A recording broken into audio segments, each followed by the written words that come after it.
Phil Gifford, Kiwis v Hired Hands Aussies, are great America's Cup rivalry. Opinion, good on Peter Burling. If there's one group a Kiwi should never miss the chance to have a lash at, it's our cousins from across the ditch in Australia. It's not as if Burling's telling fibs. The reality is Team New Zealand is almost completely staffed by Kiwis.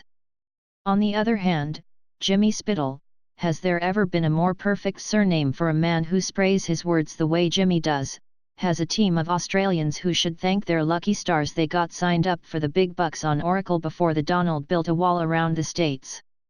And if you're from the great sunburnt land, don't start playing the injured innocent card, the old "don't pick on us just 'cause we're bigger than you" line.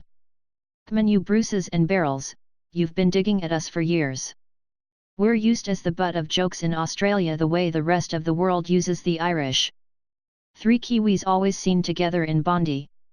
One can read, one can write, and the other likes to be seen with intellectuals. What do you call a Kiwi in a suit? The defendant. What do I call a Kiwi with 3,000 girlfriends? A shepherd. Which reminds me.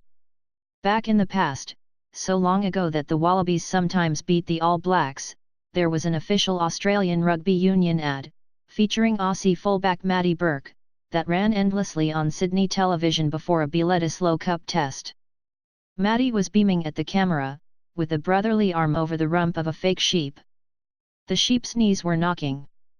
"The All Blacks are coming, and Shaz is scared," said a booming voice-over.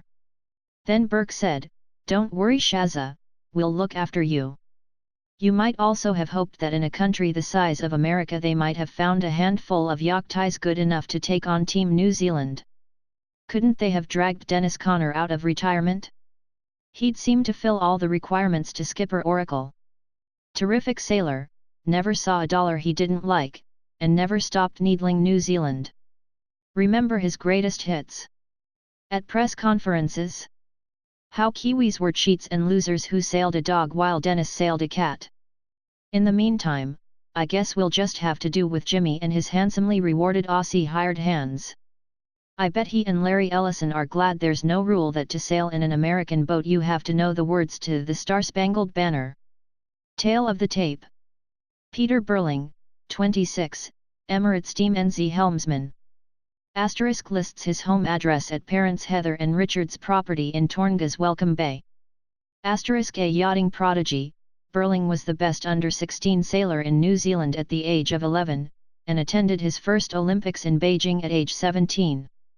Asterisk likes to go fishing around Bay of Plenty when not traveling the world sailing. Asterisk possibly NZ's most eligible bachelor. His parents have previously said Burling is single. Asterisk hangs out with his sailing buddy and fellow gold medalist Blair Tuke. James Spithill, 37, Oracle Team USA helmsman. Asterisk owns a mansion in Auckland's most expensive suburb, Herne Bay, valued at an estimated $8 million. He lives there when in Auckland but also rents it out. He's sold 2 other Auckland rental properties for a tidy profit. Asterisk flaunted his ripped physique while for a nude photo shoot in 2014. Asterisk renowned for his aggressive tactics, Spithill was an accomplished boxer in his younger days.